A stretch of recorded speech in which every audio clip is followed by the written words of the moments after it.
When I find a new skincare product that I just absolutely love, I'm shouting it from the mountaintops, right? I want everybody to know about this amazing product. And that's really helpful, but I also find the most helpful reviews out there are the ones where people talk about things that just didn't work out well for them. You know, because it just saves you time and it saves you money, right? It's really helpful to find out about products that maybe just missed the mark, you know, anywhere from just straight up terrible products, but more commonly, maybe just products that just didn't really wow you. Those reviews are important, and those are the reviews that I want to shout from the mountaintops too. So today, instead of just doing a products that I regret buying or maybe a products that didn't work well for me video, I want to do something just a little bit different. So give this video a big thumbs up because today I want to do a buy this, not that video. Today I want to share with you some products that really just did not hit the mark, but offer you guys some alternatives of products that I think just do it better.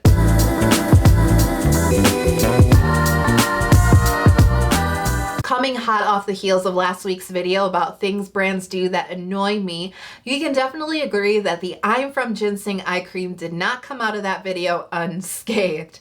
And if you guys didn't see that video, I'm going to talk about that controversy in just a second, but let's start from the beginning. So I did purchase this eye cream on a whim. I usually like products from I'm from, and I totally got taken in by the ginseng. I love that ingredient.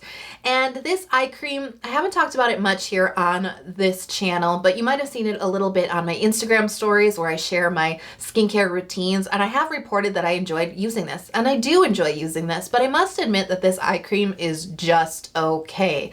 And I actually had stopped using it before I learned about the controversy. So this eye cream uses the power of ginseng to help revitalize your eye area. It's really meant to help support your skin's elasticity, helping it to look firmer, to fight fine lines and wrinkles. Now, this is a very rich textured cream. It's very moisturizing, it's very emollient, and I think this is probably the richest eye cream that I've ever used. And when I first started using it, I actually really enjoyed that texture. I thought that deep nourishment that this provided my skin was gonna be a good thing. It wasn't really greasy, but you know what I mean. It just felt very rich and thick on the skin. However, after using this for I think it was about 3 weeks, I started to notice on my under eye area, I have some visible oil glands under my eyes. It kind of looks like chicken skin. This is not Melia, by the way. This is different. However, I did start to notice that those visible oil glands were looking clogged and they were looking congested. And once I stopped using this eye cream, they went back to normal. So this was too rich for my skin. It was congesting my under eye area, leading me to believe that if you do suffer from similar issues like Melia, you probably want to avoid this one. Now let's get into the controversy. The controversy surrounding this was the fact that online ingredients lists do not contain a fragrance as an ingredient for this cream.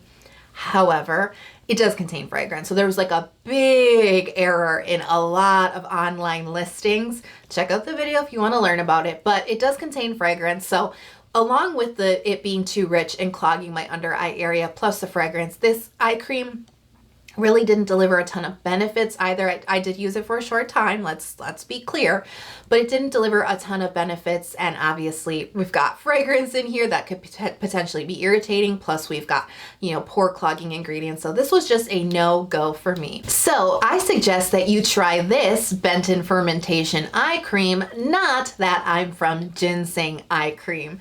I just think that this Benton eye cream executes the concept of the Ginseng eye cream a lot better. So remember, the ginseng eye cream claims to revitalize the eye area, help to refresh it, and fight fine lines and wrinkles.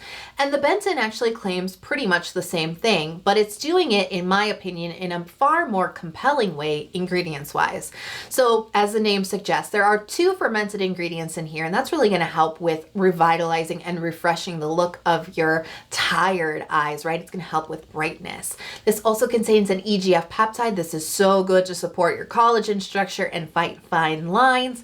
Plus we've got ceramides in this cream as well, which is a barrier supporting, moisturizing ingredient. So it's really going to help keep that eye area plump and smooth. So I really think that this ingredients list is a lot more interesting than the ginseng eye cream. I particularly really have seen a lot of success with eye creams that contain peptides, and the ginseng eye cream doesn't have them, and the Benton does. So that's like a huge winner for me. Now, texture wise, because that was an important one with the ginseng one was just too rich for me. This is still a very moisturizing eye cream.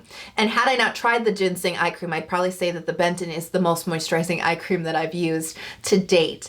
Now, textures on these, if you put them side by side, you would think that the Benton was the thicker of the two, but that's just because the Benton seems to come out a little bit stiff from the tube. The trick here is you got to warm it up between your fingers, because once you warm it up, the emolliency comes out and it just melts into your skin. It's really nice. It's very nourishing, but it's not overly rich. It's definitely not greasy.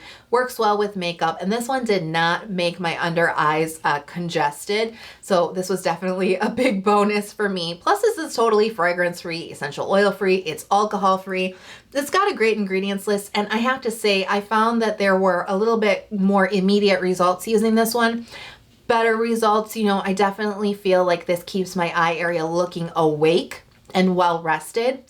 It's not.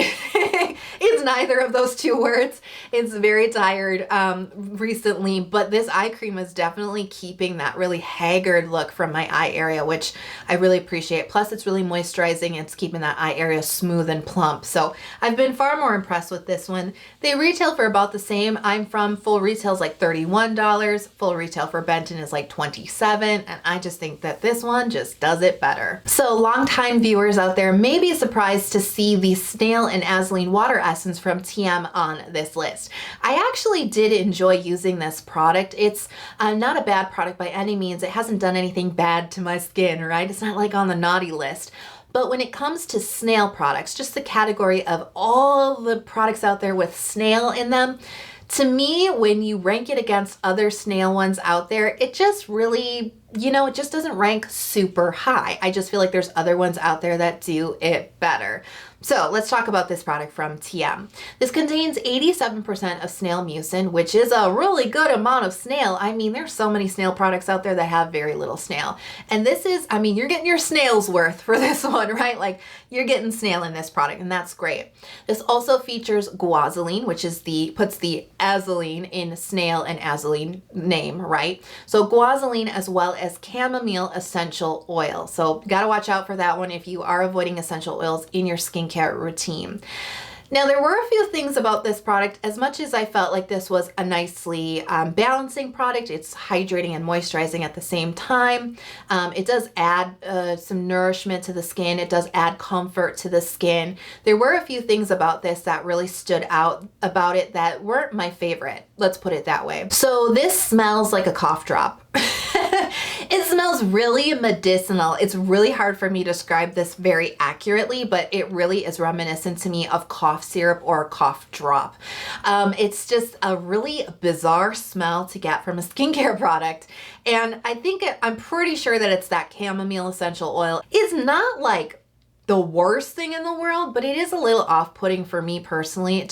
Every time I used it, I was just like, ugh. You know, it's just super medicinal. Now, this is a little bit unique in the snail market for being a snail essence. You know, most snail products are going to be delivered to you in like a gel type of essence or a serum base, right? They're usually a little thicker. And this is one of the more watery snail products with a really high amount of snail that I've seen. You know, they are calling this a water essence for a reason, and it does apply to the skin like any type of thicker essence or toner would. Very watery. It does have a thicker texture to it. I must admit though, you know, it is watery, but when you put it onto your skin, it does feel a touch heavy. This isn't something that I would recommend layering up like at all. This would build up on your skin heavy very quickly. I mean, you don't really need to layer your essences to begin with, but just to kind of illustrate the point, it's quite heavy. I would also say that this is something that, look, snail products are sticky, right? They are. Some are more sticky than others. This is not stringy like you would expect a snail product to be, but this is tacky. I'll say tacky. It dries to a tacky finish. It's not a big deal, but it is something that's there. It is something to be aware of. It is something to kind of work around, right? So a lot of what I'm saying is just kind of chalking up to this being unremarkable, maybe being a little meh, right? It's not bad. It's not a bad product. Just for me, it wasn't really that impressive.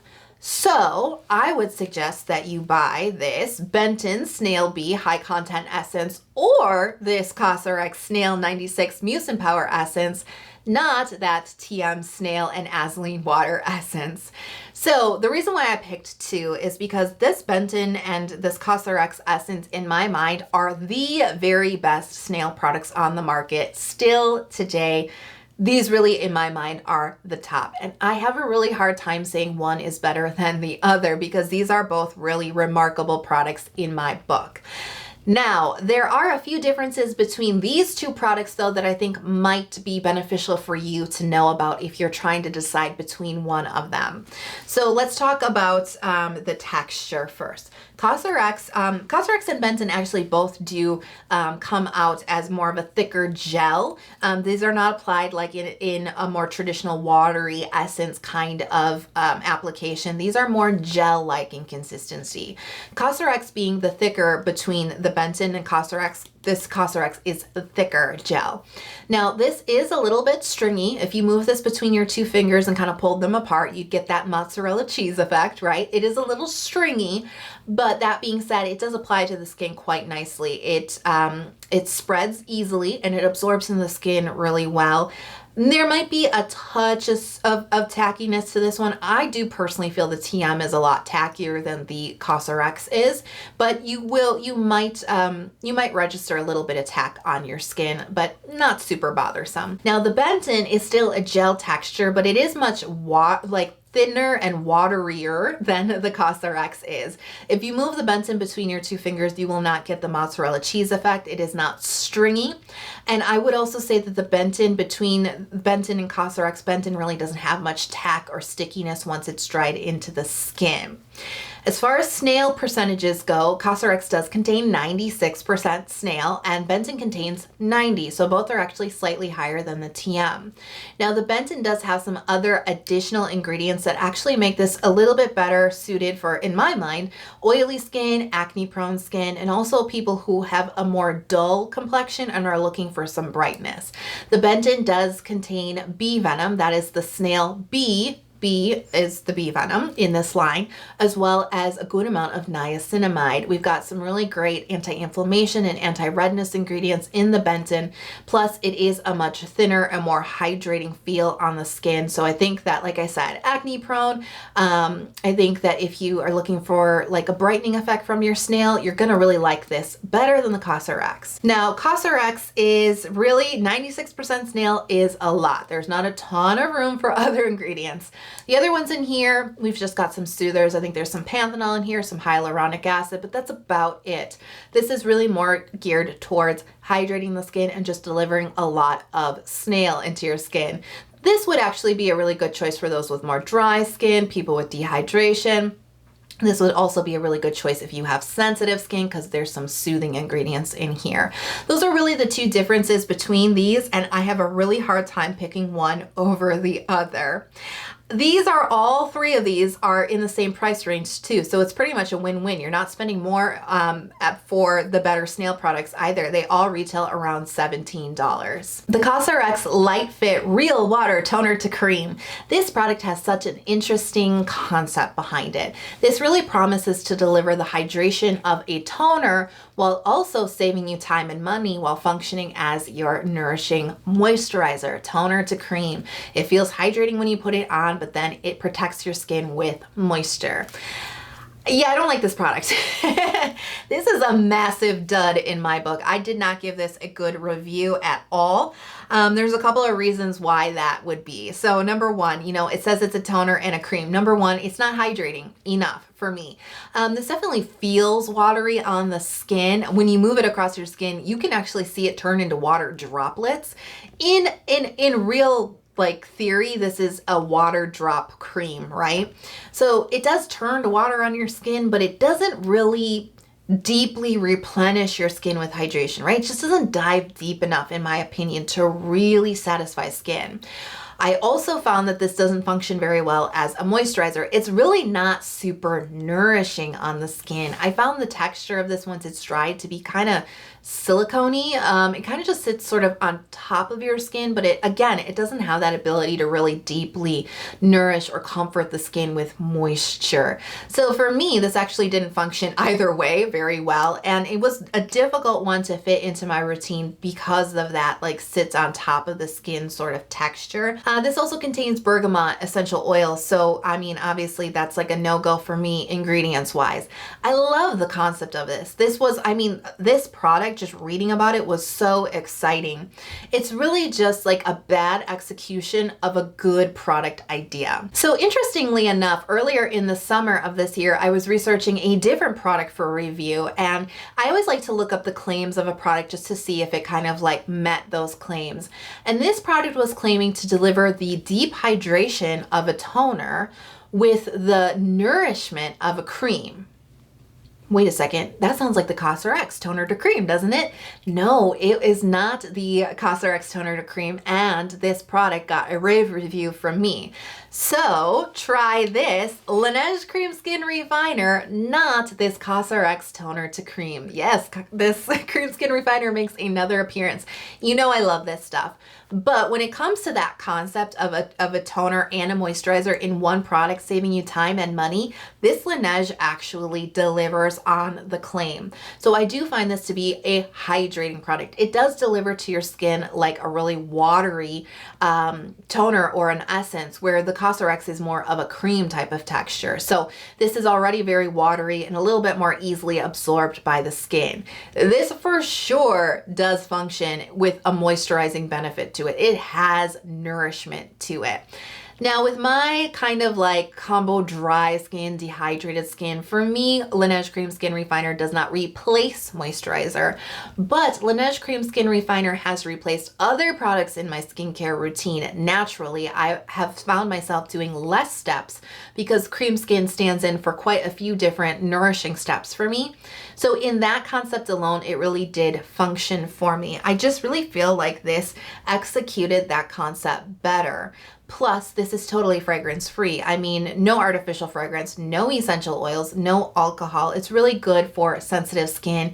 I just think the ingredients list is a lot better for the Laneige as well. They do retail around the same price as well. I mean, the Cosrx, you certainly can find it on sale, but full retail is about $25, and Cream Skin is around $25 full retail as well, but Laneige just did it better. But let's turn the tables here, because Laneige isn't going to come away as the true winner in this Laneige Cosrx battle, right? Let's turn those tables and talk about a Laneige product that I don't like. This is the Laneige Water Sleeping Mask, and you may know that I really don't like this product. This is a sleeping mask that promises to deliver a lot of hydration to your skin. This is actually a quite pleasing gel-like texture. It's very thin and lightweight. It is watery feeling on the skin, but this just does not hydrate the skin. I just really felt like this didn't dive deep enough into my skin to really quench it. You know, it just really didn't offer a lot to the skin. Now for me, when it comes to sleeping packs, I really want my sleeping pack to lock down my skincare and protect my skin from transepidermal water loss. This just really can't do that. I think it's just too thin. It doesn't have that occlusivity power that other sleeping masks might have. And honestly, I would sometimes wake up in the morning after using this with my skin feeling more dehydrated than I did when I went to bed, which is never a good sign. Ingredients wise, it's not so good. Like ingredients here, we've got alcohol in this formula, very likely the cause of the further dehydration, right? We've also got a lot of fragrance in here, and there's also some colorants in here. So a lot of ingredients that people might prefer to avoid, especially for sensitive skin, you will find here in the Laneige Water Sleeping Mask. So try this Cosrx Overnight Honey Mask, not that Laneige Water Mask. And this mask, speaking of that video about things brands do that annoy me, this product has no honey in it, right? Terrible name. I hate the name of this product, but I love this product. So no honey in the honey mask, but we do have 87% propolis extract.